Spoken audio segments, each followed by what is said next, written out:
I'll keep this short because my hands are still shaking and I need to write this down before I convince myself it wasn't real. My house is a 2-story colonial with a finished basement. After my divorce, the mortgage got tight, so I listed the basement as a rental unit on Craigslist. Separate entrance through the bulkhead doors in the backyard, private bathroom. It made sense. A guy named Daniel responded within an hour, paid 6 months upfront in cash. I remember thinking he seemed quiet, a little odd, but honestly, after a brutal custody battle, I wasn't in a position to be picky. I handed him 2 keys, one for the bulkhead, one for the interior door that connects the basement to my laundry room, and told him that interior door stays locked. He nodded and said he preferred privacy anyway. He was the perfect tenant. Never heard a peep. No complaints from neighbors. Every month, an envelope of cash appeared under my front door. I figured he worked nights, kept odd hours. I never saw him come or go. I want you to understand that I had no reason to think anything was wrong. It started with small things. My daughter Maisie, she's 7, started talking about the man in the walls. Kids say weird things. I didn't worry. Then I noticed my food was disappearing. Not dramatically. A few slices of bread, half a block of cheese. I thought I was losing my mind. I started keeping a running list on my phone. Open peanut butter Tuesday, level at the second line. By Thursday, it was 3 lines lower. I lived alone except for Maisie on weekends. I told myself I was stress eating and forgetting. Then one night I couldn't sleep and I went downstairs for water and I noticed the interior door to the basement, the one I kept locked, the one I told Daniel stays locked, was open about an inch, just an inch, and there was warmth coming from it and a smell like unwashed laundry and something else underneath that I didn't want to name. I told myself I'd forgotten to lock it. I locked it, I went back to bed. Last Tuesday, I got an email from Craigslist, a response to an old listing, mine. Turns out I'd accidentally let the listing auto-repost, and a woman named Clara was asking about the basement unit because she was desperate, recently divorced, and could she please come see it? I almost said no. Then I thought maybe it was time to check in on Daniel, make sure everything was fine, ask him politely about the door. I emailed Clara back and told her I'd show her the place Saturday. Then I went to knock on the bulkhead. No answer. I knocked again. I have a spare key. I used it. The basement was empty. Not Daniel moved out empty like it had never been occupied.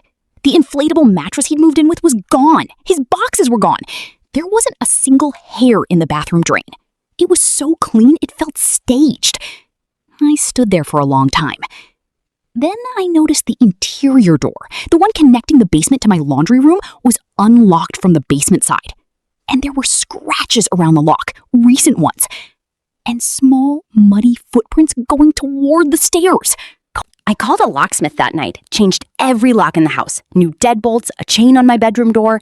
I stayed up until 4 a.m. listening. At some point, I must have slept because I woke up to sunlight and Maisie wasn't coming until the following weekend, and I felt almost normal. I made coffee. I opened my laptop. I had a new email from Daniel. There was no subject line. The body said, "You changed the locks." That's okay. I made a copy when you weren't home. The one you gave me was only ever a courtesy. Tell Maisie I said hello. She drew me a picture once and slid it under the door. I still have it. I'm not angry. I just want you to know that I was there before you, and I don't need the basement anymore. Huh?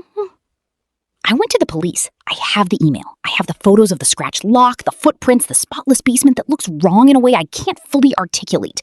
They're taking it seriously. I'm staying at my mother's house. Here is what I can't stop thinking about. The cash envelopes kept coming every month. They came from under my front door, not the mail slot. The very bottom of the door, pushed through the gap. I always assumed he walked around from the backyard. But the backyard has a motion-activated floodlight. It never came on. Not once in 6 months. The envelopes came from inside. He was never in the basement. He was in the house.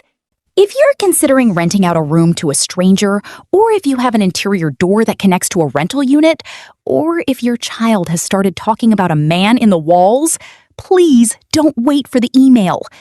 For everyone asking, yes, we found the picture Maisie drew. It was in my laundry room, tucked behind the dryer, folded in half. A crayon drawing of our house, front view, accurate down to the blue shutters.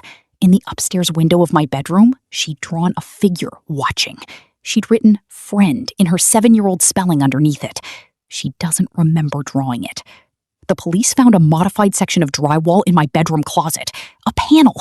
It opened into a crawl space that ran the length of the second floor. There was a sleeping bag inside, a flashlight, a stack of envelopes with cash, and 6 months of photos. Every room, all of us. I'm not going back to that house. I'm not answering any more comments tonight. Stay safe. Check your walls.